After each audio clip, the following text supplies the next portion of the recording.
O Corvo, de Edgar Allan Poe, tradução de Messia Mouzinho de Albuquerque.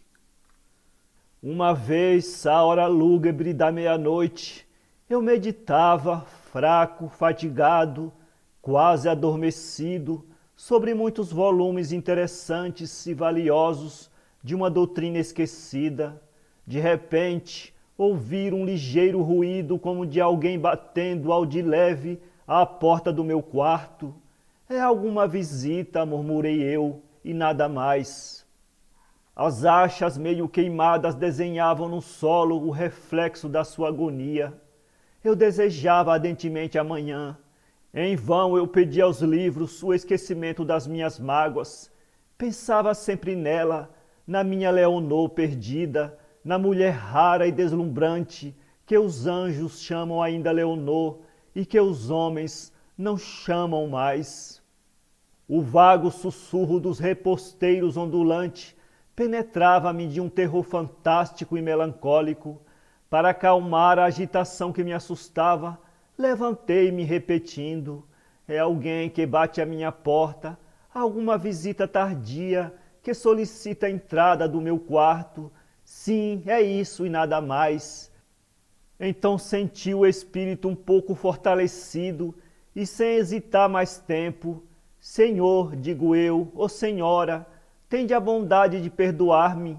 Estava meio adormecido e batesse tão devagarinho que apenas tenho a consciência de vos ter ouvido. Assim dizendo, abrir a porta par em par, mas só vi trevas e nada mais.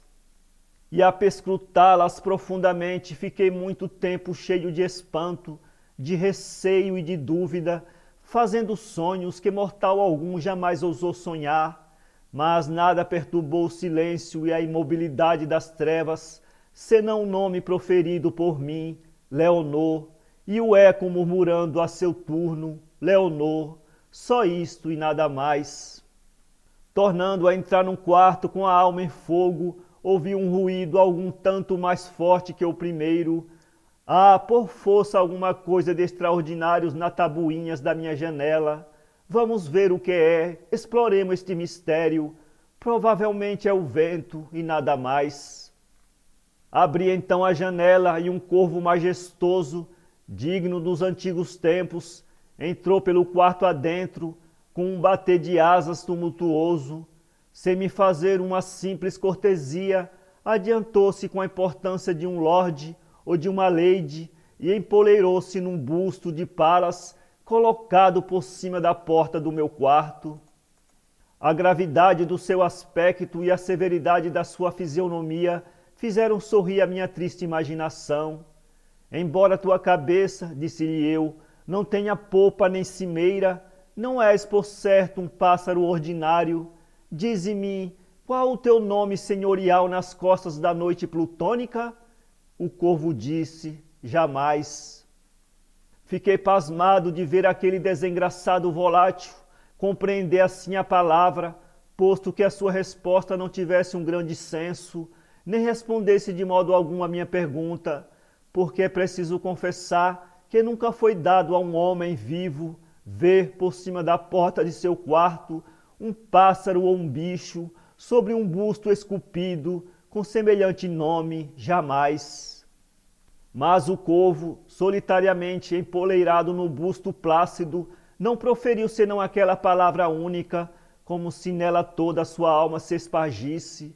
Então murmurei em voz baixa: todos os amigos me têm deixado, amanhã também este me fugirá, assim como todos os outros me fugiram, assim como voaram as minhas ridentes esperanças. E o pássaro tornou a dizer: jamais. Ao ouvir aquela resposta tanto a propósito, estremeci. Provavelmente, disse eu consigo mesmo, não sabe senão esta palavra. Isto ele aprendeu com algum mestre infortunado, a quem a ímpia desgraça perseguiu sem tréguas, e cujos cantares acabaram por não ter senão aquele melancólico estribrilho, espécie de profundis de todas as suas esperanças, jamais. Mas o corvo, induzindo ainda a minha alma triste a sorrir, puxei a cadeira para defronte dele, do busto e da porta e comecei a ligar ideia com ideia, procurando adivinhar o que aquela ave agoureira de outros tempos, o que aquele triste, desengraçado, sinistro, magro e agoureiro pássaro de outros tempos queria significar com o seu jamais. Assim me detive um tempo, sonhando, meditando, porém sem dirigir mais a palavra ao pássaro, cujo olhar ardente me abrasava até ao íntimo do coração. Eu procurava adivinhar o estribilho do corvo e muitas coisas mais, com a cabeça encostada ao estofo da cadeira, esse estofo macio de veludo violeta, onde a cabeça dela se recostava outrora, onde não se recostará jamais. Então pareceu-me que o ar se tornava mais espesso, perfumado por um turíbulo invisível, balouçando por serafins, cujos passos deslizaram pelo tapete do quarto. Desgraçado, exclamei eu, Deus pelos seus anjos manda-te tréguas inepentes contra as saudades de Leonor. Bebe, ó, bebe este bom nepentes e esquece Leonor, perdida para sempre. E o corvo tornou a dizer, jamais.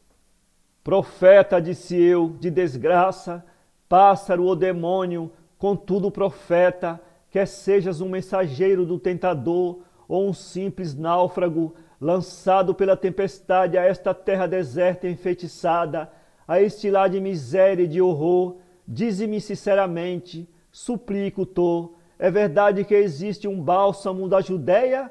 Ó, dize-mo por piedade. O corvo respondeu, jamais. Profeta, continuei eu, ser de desgraça, pássaro ou demônio, contudo profeta, pelo céu que nos cobre, pelo Deus que ambos adoramos, dize-me se esta alma esmagada pela dor poderá um dia no paraíso longínquo abraçar uma donzela santa, preciosa e deslumbrante, a quem os anjos chamam Leonor? O corvo disse, jamais. Sejam as tuas palavras o sinal da nossa separação, pássaro ou demônio, exclamei eu pondo-me em pé. Volta à tempestade e às costas da noite plutônica, não deixes aqui nenhuma só das tuas penas negras, em memória da mentira que acabas de proferir. Não violes por mais tempo a minha solidão, tira-te da minha porta, arranca o teu bico do meu coração e precipita o teu espectro para bem longe deste quarto. E o corvo disse, jamais. E, imutável, continua sempre empolheirado no pálido busto de Palas, por cima da porta do meu quarto. Os seus olhos, com um brilho demoníaco, parecem pensativos. A luz da minha lâmpada projeta sua sombra sobre o solo, e além do círculo desta sombra, que jaz flutuante sobre o solo, a minha alma não poderá elevar-se jamais. www.poeteiro.com